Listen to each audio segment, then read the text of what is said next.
Labdien, mani sauc Endijs, un šodien es jums pastāstīšu recepti, ko mēs izdomājām 2 gadu atpakaļ, kad Latvijā bija prezidentūra. Uz Ziemassvētkiem mēs pasniedzām visiem šiem politiķiem tādu desertu mūsu rupmaizes kārtojums, kas ir, bet viņš ir uztaisīts tādā interesantā veidā. Šis bija viens no desertiem, kuru es nepārtraukti šajā servēšanā pārēdos, jo man viņš ļoti garšoja. Un tagad es šo recepti gribētu pastāstīt jums. Tātad mums ir vajadzīgas dzērvenes, biezpiens, kas ir nevis rupjais, bet smalkais, saldais krējums, cukurs, rīvmaize, rupmaize, tad ir kanēlis un mazliet dzērvenes dekorācijai, teiksim, sausās dzērvenes. Pirmo, ko es izdarīšu, es samalšu dzērvenes ar cukuru. Ja jums ir 300 grama dzērvenes, tātad 200 gramu cukuru liekam, ja? Tātad 2/3 no dzērveņu daudzuma ielikt cukuru tā. Ir ļoti vienkārši, ļoti ātri pagatavojam. Un pats galvenais ļoti garšīgi. Tieši šodienas svētku galdam. Tā.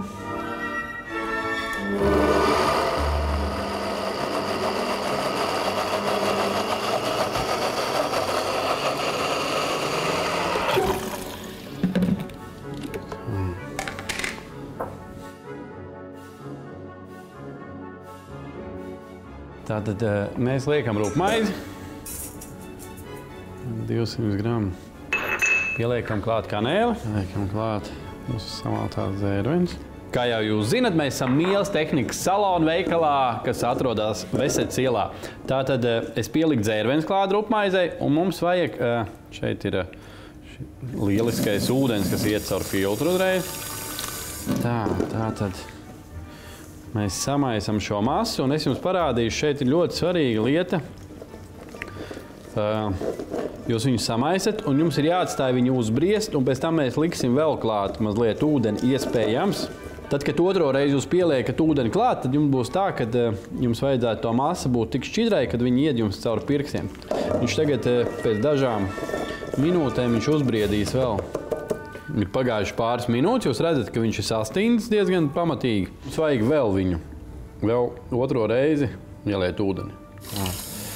Bet ūdeni lejiet ļoti uzmanīgi, jo jums arī nevajag viņu pa daudz. Šis ir gatavs, šī viena masas daļa. Un tagad ķersimies otrajai daļai. Mums ir vajadzīgs biezpiens, kā es teicu, smalkais biezpiens un saldais krējums. Tātad arī šeit ir proporcija 200 grama biezpiens, 300 grama saldais krējums. Tātad mums vajag no sākuma to biezpienu mazliet izcitam ar mikseri.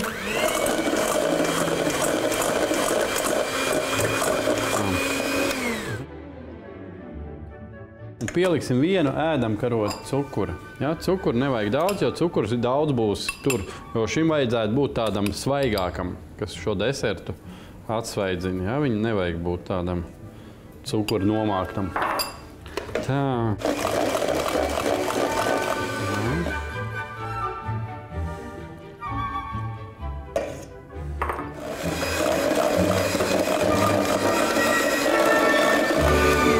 Tāda masa mums ir abas divas gatavas, pildam viņus tādos maisiņos, bet ja jums nav maisiņi, jūs varat likt, teiksim, glāzēs gan ar karotēm.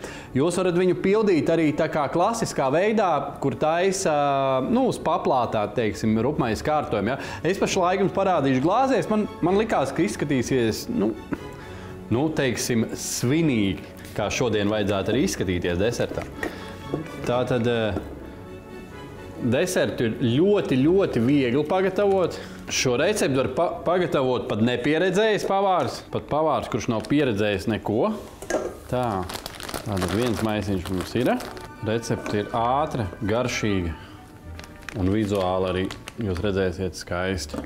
Pēdējos 5 gadus man Ziemassvētki ir kopā ar ģimeni, jo es esmu atteicies piedalīties jebkādos banketos un pavadu tomēr laiku. 23. datumā parasti es strādāju, bet 24. jau es klāju galdu. Parasti man ir šis lielais prieks gatavot ēst visai ģimenei. Sabrauc gan vecais tēvs, gan man vecāki atbrauc.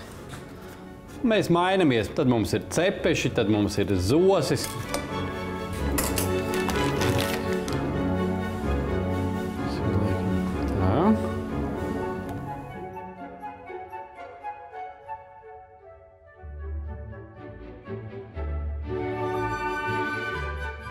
Šīs ir dzērvenes rīvētas, ķiršas sarkanas, tā kā Ziemassvētki.